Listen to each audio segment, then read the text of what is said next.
હું કિશોરી છેલ્લા 25 વર્ષથી રંગભૂમિ સાથે સંકળાયેલી છું. હું કિશોરી છેલ્લા 25 વર્ષથી રંગભૂમિ સાથે કલાકાર તરીકે સંકળાયેલી છું. સાપના ભારા, મેના ગુર્જરી, સૂર્યોદય કે પછી અંધારું જેવા કેટલાય સફળ નાટકોમાં મેં મારા અભિનયના અજવાળા આથરેલા છે. ક્યારેક રાજમાતા તો ક્યારેક સાવ સામાન્ય નોકરાણી, ક્યારેક ઠસ્સાદાર પત્ની તો ક્યારેક નટખટ પ્રેમિકા, ક્યારેક વહાલ કરતી માતા તો ક્યારેક કજિયારી સાસુ જેવા વિવિધ પાત્રો મેં ભજવેલા છે. અનેક નાટકો અને એના અનેક શો અને એમાં ભજવેલા વિવિધ પાત્રો. પણ આ બધા જ નાટકોમાં એક નાટક એવું છે અને એનો એક શો અને એમાં ભજવેલું એક પાત્ર જે મારા દિલથી બહુ જ નજીક છે અને એ પાત્ર છે યુદ્ધ. યુદ્ધ યુદ્ધ યુદ્ધ. હે માતા, માતા તમે ક્યાં છો? માતા તમારી આ દ્રૌપદીને, પાંચાલ રાજાની યજ્ઞસેનીને, અરે ગુરુ દ્રોણનું માથું ઉતારનાર મારો અગ્નિ અંગ ભાઈ ધૃષ્ટદ્યુમ્ન જેવા પરાક્રમી ભાઈની બહેન ધર્મનિષ્ઠ યુધિષ્ઠિર, શ્રેષ્ઠ ધનુર્ધર અર્જુન, મહાશક્તિશાળી ભીમસેન, સહદેવ અને નકુલ જેવા પરાક્રમી પાંડવોની આ પાંચાલી, અભિમન્યુ જેવા ગર્ભ સંસ્કારી પુત્રની માતા. ને હવે યુદ્ધ નથી જોઈતું, હવે યુદ્ધ નથી જોઈતું, નથી જોઈતું. અરે આ દ્રૌપદીને તો એનો સ્વયંવર વખતે પણ પોતાનો પ્રિય પાત્ર અર્જુનને મેળવવા માટે યુદ્ધમાંથી પસાર થવું પડ્યું. અને આ દ્રૌપદી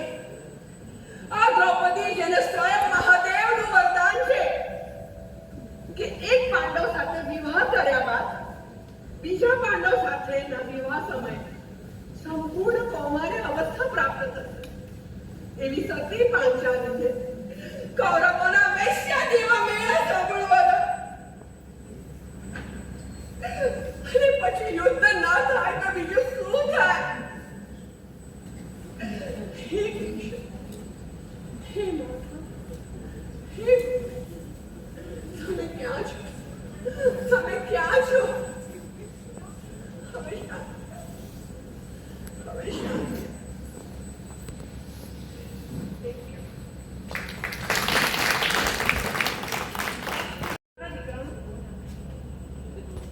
હેલો, હા હા બેટા, શું થયું?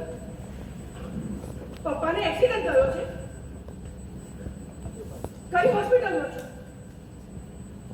સિટી હોસ્પિટલ ને? હું હમણાં જાઉં છું, બેટા, હું હમણાં જાઉં છું.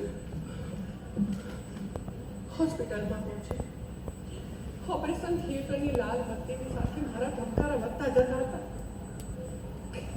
અને ત્યાં જ ડોક્ટરે આવ્યા. હા ડોક્ટર,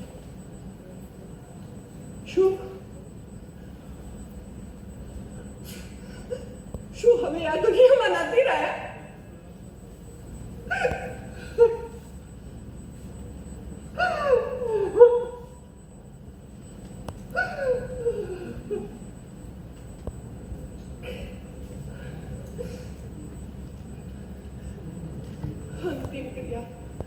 અંતિમ ક્રિયા બતાવી અને ઘરે આવે.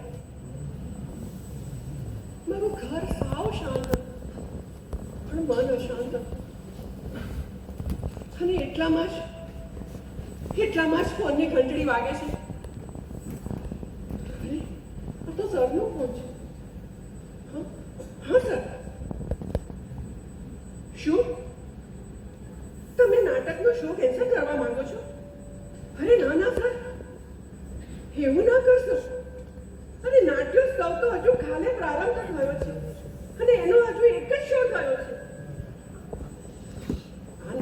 આ નાટ્યોત્સવ સાથે સંકળાયેલા બીજા 25 કલાકાર કસ્તીઓની રોજીરોટીનું શું થશે? હું કાલે શો કરવા જરૂરથી આવીશ. હા હા, હું આવીશ.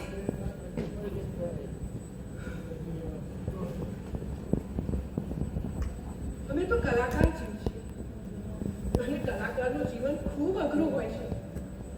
અમારા જીવનમાં અમારે અંગત દુઃખ જેવું કંઈ હોતું જ નથી. અમે તો ફક્ત પ્રેક્ષકોનું મનોરંજન કરવા માટે જ સર્જાયા છે. અને આ રંગભૂમિ જ અમારું જીવન છે. જીના યહાં મરના યહાં, इसके सिवा गाना અને કલાકાર એનું અંગત દુઃખ ભૂલીને ફક્ત એક જ નિયમ અને એક જ મંત્ર એના જીવનમાં યાદ રાખે છે. The show must go on.